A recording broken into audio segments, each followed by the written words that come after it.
प्यारे छात्र एवं छात्राओं, बहुत बहुत शुभकामनाएं। हमने अपने पिछले वीडियो में त्रिकोणमिति को सरलता से समझने के लिए त्रिकोणमिति अनुपातों का ज्ञान किया था और ये हम समझ पाए थे कि किसी भी समकोण त्रिभुज में किसी विशेष न्यून कोण के लिए, मान लीजिए थीटा, त्रिभुज की किन्हीं भी दो भुजाओं का अनुपात, जिसे त्रिकोणमिति अनुपात कहते हैं, जो कि 3 प्रकार के समान होते हैं और 3 प्रकार के व्युत्क्रम अनुपात होते हैं, उनका मान निश्चित होता है। ये हम अपने मैथ के वीडियो नंबर 4 में समझ चुके थे। वीडियो नंबर 5 यह बतलाएगा कि किसी भी समकोण त्रिभुज में यदि थीटा का मान परिवर्तित किया जाए तो इन अनुपातों का मान कैसे बदलता है। ठीक है, इसके लिए बड़ी सरलता से कल की जितनी रीडिंग आपने की है उसको ध्यान में रखते हुए आगे बढ़ना है। ठीक है, तो यदि समकोण त्रिभुज में थीटा के मान क्रमशः 0, 30 अंश, 45 अंश, 60 अंश या 90 अंश चुने जावे, तो जैसे जैसे थीटा का मान बढ़ेगा, तो हमने एक चित्र पढ़ा था, कर्ण का मान तो नहीं बदलेगा, लेकिन लंब के मान थीटा बढ़ाने से बढ़ते जाते हैं, आधार के मान घटते जाते हैं, है ना। यानी लंब और आधार भुजाओं में परिवर्तन के कारण अनुपातों के मान बदलते हैं। इस आधार पर यदि हम किसी एक अनुपात को पहले चुने, मान लीजिए साइन थीटा, तो साइन 0 अंश के लिए साइन थीटा अर्थात समकोण त्रिभुज में लंब बटे कर्ण का अनुपात 0 होगा, माने लंब भुजा की लंबाई 0 हो जाएगी, तो लंब और कर्ण का अनुपात 0 होगा। जबकि अगर यही कोण 30 अंश हो जावे, तो हम पहले समझ चुके हैं पिछले वीडियो में, साइन 30 अंश के लिए लंब बटे कर्ण का अनुपात यानी साइन थीटा अनुपात 1/2 होता है। अर्थात त्रिभुज में यदि लंब भुजा की लंबाई 1 अनुपात में है तो कर्ण भुजा की लंबाई उससे 2 गुनी होगी। अगर ये 5 सेंटीमीटर है तो ये 10 सेंटीमीटर होगी, ये 20 है तो ये 40 होगी, ये x है तो ये 2x होगी, है ना। इसी प्रकार साइन 45 अंश का मान 1/√2 होगा। यदि ये कोण 45 अंश कर दिया जाए तो लंब भुजा की लंबाई 1 अनुपात में होगी, तो कर्ण भुजा की लंबाई √2 अनुपात में होगी, अर्थात 1.414। इसी प्रकार थीटा यदि 60 अंश कर दिया जावे तो साइन 60 अंश के लिए यही मान √3/2 हो जाएगा। अर्थात यदि थीटा 60 अंश कर दिया जाए तो लंब भुजा की लंबाई का अनुपात √3 और कर्ण भुजा की लंबाई का अनुपात 2 होगा। यानी साइन थीटा का मान यानी साइन 60 अंश का मान √3/2 होगा। इसी प्रकार साइन 90 अंश के लिए लंब बटे कर्ण का अनुपात 1 होगा, अर्थात लंब भी बराबर होगा कर्ण के। ठीक है, तो इस तरीके से ये मान अनुपात हैं, दरअसल दो भुजाओं की लंबाइयों के अनुपात हैं। अर्थात ये 0/1 है, ये 1/1 है। ठीक है, तो यानी लंब भुजा की लंबाइयाँ ऊपर लिखी हैं और कर्ण भुजा की लंबाइयाँ नीचे लिखी हैं अनुपात के रूप में। ठीक है, तो इसका बोध हमें कर लेना है, मान रटे नहीं रहना है। तो साइन 0 अंश की वैल्यू 0, साइन 30 अंश की वैल्यू 1/2, साइन 45 अंश की 1/√2, साइन 60 अंश की √3/2 और साइन 90 अंश की 1, है ना। ठीक इसी प्रकार यदि हम क्रम उलटते हैं तो कास के मान निकल आते हैं। थोड़ी देर के लिए ये याद करने का तरीका है बता रहे हैं, बाकी बोध वही करना है। यदि थीटा की वैल्यू बदलते रहें तो आधार भुजा की लंबाई और कर्ण भुजा की लंबाई का अनुपात कहलाता है कॉस, संकेत के रूप में कॉस थीटा। तो कॉस थीटा में यदि थीटा के मान बदलें तो कॉस 0 अंश का मान होता है 1, कॉस 30 अंश का √3/2, कॉस 45 अंश का पुनः 1/√2 ही होता है, और कॉस 60 अंश का 1/2 और कॉस 90 अंश का 0। इसका मतलब यदि हम साइन वाले क्रम को पलट दें तो कॉस के मान प्राप्त हो जाते हैं। इस तरीके से ये अनुपात निश्चित रहते हैं। जैसे यदि हम ये कोण 60 अंश कर दें तो आधार और कर्ण का अनुपात 1:2 हो जाएगा, अर्थात ये जितनी लंबाई का होगा कर्ण उससे 2 गुनी लंबाई का होगा।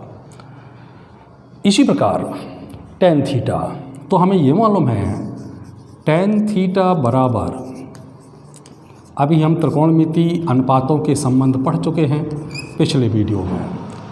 तो tan थीटा का मान निकालने के लिए यदि हम sin थीटा में cos थीटा का भाग दे देंगे तो मान आते जाएंगे, यानी sin 0/cos 0 तो tan 0 बन जाएगा। तो 0/1 0 आ जाएगा। 1/2 का √3/2 में भाग देंगे तो 2 से 2 कैंसिल, 1/√3 बचेगा। 1/√2 में 1/√2 का भाग देंगे 1 बचेगा, है ना। √3/2 में 1/2 का भाग देंगे तो 2 से 2 कैंसिल, √3 बचेगा, ठीक है। और 1 में 0 का भाग देंगे तो 0 का भाग चाहे किसी भी संख्या में दो तो अनंत आ जाता है, ठीक है। इस तरीके से tan 0 अंश का मान हुआ 0, ठीक है। tan 30 अंश का मान हुआ 1/√3, tan 45 अंश का मान हुआ 1, और tan 60 अंश का मान हुआ √3, tan 90 अंश का मान हुआ अनंत, ठीक है। इसके पश्चात यदि cot थीटा का मान ज्ञात करना है तो हमें यह भी मालूम है कि cot थीटा वाला अनुपात tan थीटा के साथ व्युत्क्रम का संबंध रखता है। तो cot थीटा बराबर 1/tan थीटा, यानी हम 1/tan थीटा माने 1 में tan थीटा की सभी वैल्यू का भाग दे दें तो cot थीटा की वैल्यू आ जाएगी। तो जैसे 0 में, या जैसे कहें 1/0 तो अनंत हो जाएगा। व्युत्क्रम माने उल्टा करते जाना है। 1/√3 तो √3 ऊपर पहुंच जाएगा, या अपनी भाषा में कहें तो उल्टा करते जाओ। 1 तो इसका उल्टा कर दिया तो √3 ऊपर 1 नीचे, इसका उल्टा तो 1 का उल्टा 1 ही रहेगा, √3 का उल्टा 1/√3 ही रहेगा, हो जाएगा। और अनंत का उल्टा 0, क्योंकि 1/अनंत, अगर 1/अनंत करते तो अनंत का भाग चाहे जाए में 2 तो कितना ही आएगा, बहुत छोटी संख्या यानी 0। इस तरीके से tan और cot एक दूसरे के व्युत्क्रम हैं, तो इनकी सीरीज भी समझ में आ गई होगी। इसको पलट के लिख देते हैं कि नहीं, ठीक है। इसी तरीके से sec थीटा के बारे में हमें मालूम है कि sec थीटा व्युत्क्रम होता है cos का, ठीक है। तो यदि cos थीटा के मान क्रमशः पलट दिए जावे तो 1/1 1 हो जाएगा।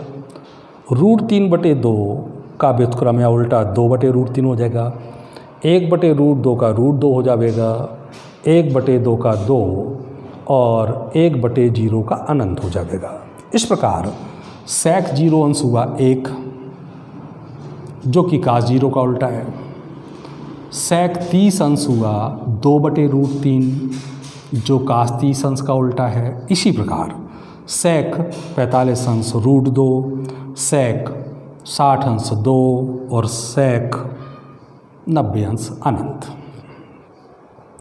कौशिक साइन का उल्टा होता है, तो 1/sin थीटा, यानी हम sin थीटा के मानों को उलट दें तो ये वैल्यूज़ मिल जाएंगी।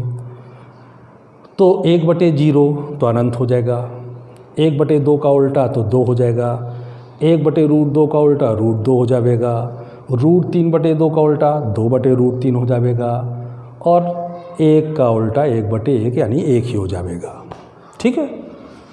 तो हम किसी भी मान को उठा के एक बात भर समझें, कुछ रटे नहीं। रटने का तरीका तो सरल है, केवल हमें साइन का मान भर याद करना है।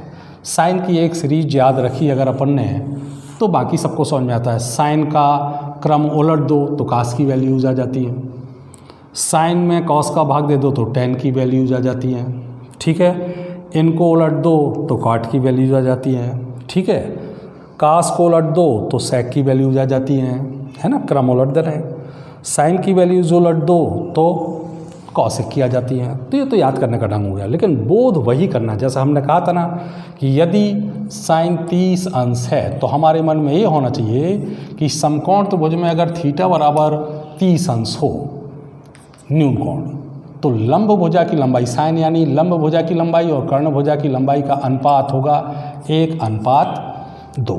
ये बोध सभी मानों के लिए करना है कि किसी विशेष न्यून कोण के लिए ये दो भुजाओं की लंबाइयों के अनुपात हैं, और इनका इस्तेमाल हम पूरी त्रिकोणमिति में सभी जगह करेंगे, जो हमारे लिए बड़ा फ़ायदेमंद होगा। इसका अभ्यास भी करेंगे। ठीक है, धन्यवाद।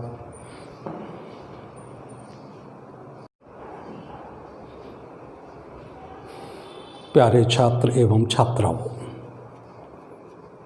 बहुत बहुत शुभकामनाएं। हमने अपने पिछले वीडियो में त्रिकोणमिति को सरलता से समझने के लिए त्रिकोणमिति अनुपातों का ज्ञान किया था, और ये हम समझ पाए थे कि किसी भी समकोण त्रिभुज में किसी विशेष न्यून कोण के लिए, मान लीजिए थीटा, त्रिभुज की किन्हीं भी दो भुजाओं का अनुपात, जिसे त्रिकोणमिति अनुपात कहते हैं, जो कि 3 प्रकार के समान होते हैं और 3 प्रकार के व्युत्क्रम अनुपात होते हैं, उनका मान निश्चित होता है। ये हम अपने मैथ के वीडियो नंबर 4 में समझ चुके थे। वीडियो नंबर 5 यह बतलाएगा कि किसी भी समकोण त्रिभुज में यदि थीटा का मान परिवर्तित किया जाए तो इन अनुपातों का मान कैसे बदलता है। ठीक है, इसके लिए बड़ी सरलता से कल की जितनी रीडिंग आपने की है उसको ध्यान में रखते हुए आगे बढ़ना है। ठीक है, तो यदि समकोण त्रिभुज में थीटा के मान क्रमशः 0, 30 अंश, 45 अंश, 60 अंश या 90 अंश चुने जावे, तो जैसे जैसे थीटा का मान बढ़ेगा, तो हमने एक चित्र पढ़ा था, कर्ण का मान तो नहीं बदलेगा, लेकिन लंब के मान थीटा बढ़ाने से बढ़ते जाते हैं, आधार के मान घटते जाते हैं, है ना। यानी लंब और आधार भुजाओं में परिवर्तन के कारण अनुपातों के मान बदलते हैं। इस आधार पर यदि हम किसी एक अनुपात को पहले चुने, मान लीजिए साइन थीटा, तो साइन 0 अंश के लिए साइन थीटा अर्थात समकोण त्रिभुज में लंब बटे कर्ण का अनुपात 0 होगा, माने लंब भुजा की लंबाई 0 हो जाएगी, तो लंब और कर्ण का अनुपात 0 होगा। जबकि अगर यही कोण 30 अंश हो जावे, तो हम पहले समझ चुके हैं पिछले वीडियो में, साइन 30 अंश के लिए लंब बटे कर्ण का अनुपात यानी साइन थीटा अनुपात 1/2 होता है। अर्थात त्रिभुज में यदि लंब भुजा की लंबाई 1 अनुपात में है तो कर्ण भुजा की लंबाई उससे 2 गुनी होगी। अगर ये 5 सेंटीमीटर है तो ये 10 सेंटीमीटर होगी, ये 20 है तो ये 40 होगी, ये x है तो ये 2x होगी, है ना।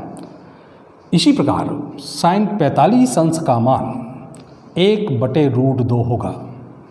यदि ये कोण 45 अंश कर दिया जाए तो लंब भुजा की लंबाई 1 अनुपात में होगी, तो कर्ण भुजा की लंबाई √2 अनुपात में होगी, अर्थात 1.414। इसी प्रकार थीटा यदि 60 अंश कर दिया जावे तो साइन 60 अंश के लिए यही मान √3/2 हो जाएगा। अर्थात यदि थीटा 60 अंश कर दिया जाए तो लंब भुजा की लंबाई का अनुपात √3 और कर्ण भुजा की लंबाई का अनुपात 2 होगा। यानी साइन थीटा का मान यानी साइन 60 अंश का मान √3/2 होगा। इसी प्रकार साइन 90 अंश के लिए लंब बटे कर्ण का अनुपात 1 होगा, अर्थात लंब भी बराबर होगा कर्ण के। ठीक है, तो इस तरीके से ये मान अनुपात हैं, दरअसल दो भुजाओं की लंबाइयों के अनुपात हैं, अर्थात ये 0/1 है, ये 1/1 है, ठीक है। तो यानी लंब भुजा की लंबाइयाँ ऊपर लिखी हैं और कर्ण भुजा की लंबाइयाँ नीचे लिखी हैं अनुपात के रूप में, ठीक है। तो इसका बोध हमें कर लेना है, मान रटे नहीं रहना है। तो साइन 0 अंश की वैल्यू 0, साइन 30 अंश की वैल्यू 1/2, साइन 45 अंश की 1/√2, साइन 60 अंश की √3/2 और साइन 90 अंश की 1, है ना। ठीक इसी प्रकार यदि हम क्रम उलट दें तो कास के मान निकल आते हैं। थोड़ी देर के लिए ये याद करने का तरीका है बता रहे हैं, बाकी बोध वही करना है। यदि थीटा की वैल्यू बदलते रहें तो आधार भुजा की लंबाई और कर्ण भुजा की लंबाई का अनुपात कहलाता है कास, संकेत के रूप में कॉस थीटा। तो कॉस थीटा में यदि थीटा के मान बदलें तो कॉस 0 अंश का मान होता है 1, कॉस 30 अंश का √3/2, कॉस 45 अंश का पुनः 1/√2 ही होता है, और कॉस 60 अंश का 1/2 और कॉस 90 अंश का 0। इसका मतलब यदि हम साइन वाले क्रम को पलट दें तो कॉस के मान प्राप्त हो जाते हैं। इस तरीके से ये अनुपात निश्चित रहते हैं। जैसे यदि हम ये कोण 60 अंश कर दें तो आधार और कर्ण का अनुपात 1:2 हो जाएगा, अर्थात ये जितनी लंबाई का होगा कर्ण उससे 2 गुनी लंबाई का होगा। इसी प्रकार tan थीटा, तो हमें ये मालूम है tan थीटा बराबर, अभी हम त्रिकोणमिति अनुपातों के संबंध पढ़ चुके हैं पिछले वीडियो में। तो tan थीटा का मान निकालने के लिए यदि हम sin थीटा में cos थीटा का भाग दे देंगे तो मान आते जाएंगे, यानी sin 0/cos 0 तो tan 0 बन जाएगा। तो 0/1 0 आ जाएगा। 1/2 का √3/2 में भाग देंगे तो 2 से 2 कैंसिल, 1/√3 बचेगा। 1/√2 में 1/√2 का भाग देंगे 1 बचेगा, है ना। √3/2 में 1/2 का भाग देंगे तो 2 से 2 कैंसिल, √3 बचेगा, ठीक है। और 1 में 0 का भाग देंगे तो 0 का भाग चाहे किसी भी संख्या में दो तो अनंत आ जाता है, ठीक है।